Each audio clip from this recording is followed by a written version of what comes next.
जी अस्सलाम वालेकुम।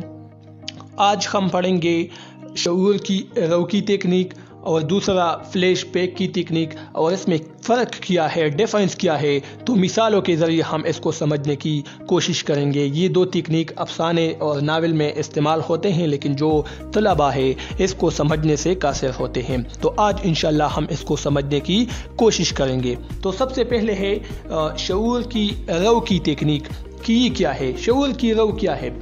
इंसानी जहन मुख्तलिफ ख़यालात का आमाजगा है, यानी इंसान हर वक्त सोचता है और इसके जहन में नए नए ख़यालात आते हैं। इसको कहते हैं ख़यालात का फितरी बहाव, यानी फितरी तौर पर इंसान के जहन में ख़यालात आते हैं। कभी एक बात इसके जहन में आती है, कभी दूसरा ख़याल इसके जहन में आता है। तो इसको कहते हैं ख़यालात का फितरी बहाव, और इसी ख़यालात के फितरी बहाव को शऊर की रव कहा जाता है।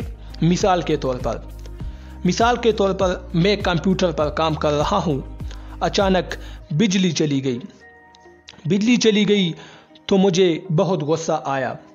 मैंने हुक्मरानों को बहुत ज़्यादा गालियाँ दी और कहा कि पहले भी तो हुक्मरान थे, सिकंदर आज़म थे, कितने बहुत बड़े बेबाक और बहादुर थे।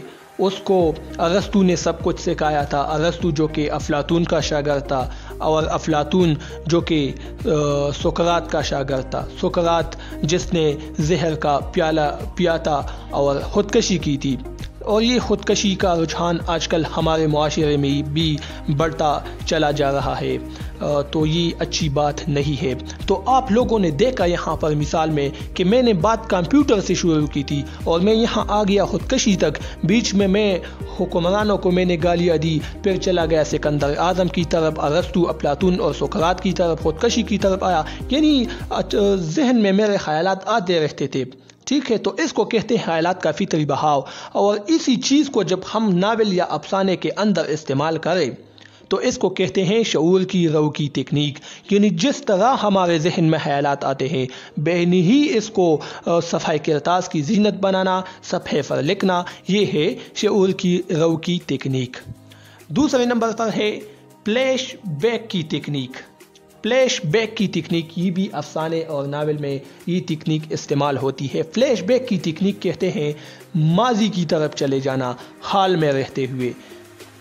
मिसाल के तौर पर एक शख्स हाल में मौजूद है, मौजूदा ज़िंदगी है इसकी, लेकिन वो थोड़े से लम्हे के लिए पीछे अपने माजी की तरफ चला जाता है, अपनी माजी की मानवियत तलाश करता है। माजी के ख़यालात उसके जहन में आ जाते हैं, उस तरफ चल जाता है, उससे लुत्फ़अंदोज़ होता है। उसको जो माजी की गुज़री हुई ज़िंदगी के ख़यालात आते हैं, तो इससे वो लुत्फ़अंदोज़ हो जाते हैं थोड़े से लम्हे के लिए।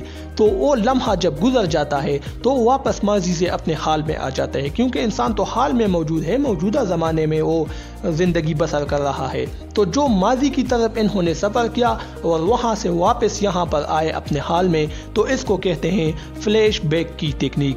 मिसाल के तौर पर एक नावल है बस्ती, इंतज़ार हुसैन का लिखा हुआ नावल है बस्ती।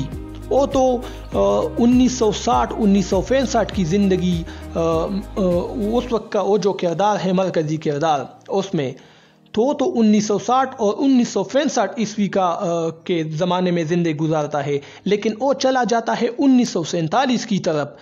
उस वक्त जो हिजरत के फसादात हुए थे, जिस वक्त खून की होली खेली गई थी, लोग बेघर हो गए थे, लोगों जो हिजरत कर रहे थे उसके जो मसाइल उसके सामने पेश आए थे उस वक्त, तो उसकी तरफ वो चले जाते हैं ख़यालों की दुनिया में, और फिर वापस अपनी 1960 की ज़िंदगी में वो किरदार आ जाता है। तो इसको कहते हैं फ्लैश बैक की टेक्निक। तो ये आज की वीडियो थी। उम्मीद है आप लोगों को पसंद आ चुकी है होगी। अगर फिर भी कोई सवाल हो तो आप कमेंट सेक्शन में पूछ सकते हैं। अब मुझे इजाज़त दीजिए। अल्लाह हाफिज़।